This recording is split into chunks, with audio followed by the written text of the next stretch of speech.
Le rideau est tombé ce matin sur l'Assemblée plénière des évêques de France. L'occasion pour nous de dresser un bilan de cette semaine d'élections et de réflexion. Un bilan à travers le regard des spécialistes de la presse écrite qui ont couvert au quotidien un rassemblement riche en conséquences pour l'Église dans son ensemble. Première constatation, le dynamisme de cette assemblée. L'Assemblée des évêques, les évêques de France sont une communauté assez vivante. De l'extérieur, on pourrait penser que c'est un monde un peu clos, un peu statique, très institutionnel.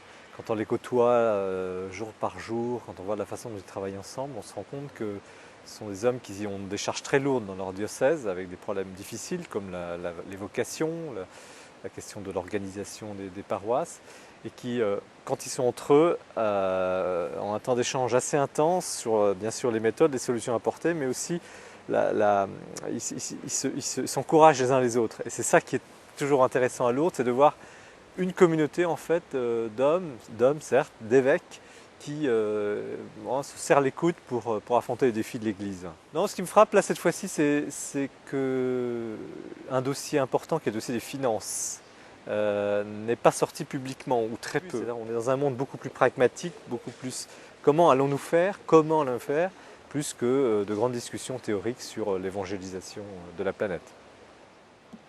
Même si les débats des évêques se sont déroulés à huis clos, certaines informations ont filtré et la thématique des relations entre catholiques et musulmans s'est retrouvée au cœur des discussions. Un sujet délicat qui pourrait sensiblement évoluer à l'avenir. On a quand même des échos en discutant avec eux. Il y a un sujet qui nous semble important, qui est celui des relations entre les catholiques et le monde musulman. Et là, effectivement, on voit que les évêques sont à la fois préoccupés, intéressés, convaincus qu'il faut avancer et poser des bases pour ces relations en France.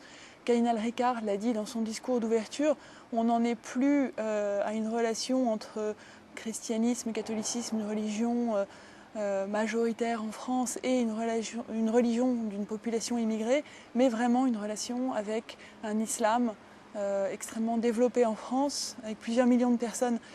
Donc là, on sent qu'ils veulent dépasser leur peur, comme l'a dit le cardinal Barbarin, et aller vraiment rester vigilants.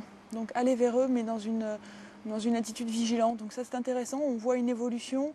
Ce n'est ni de l'angélisme, ni un refus systématique de l'islam. Ils essayent de trouver une voie médiane.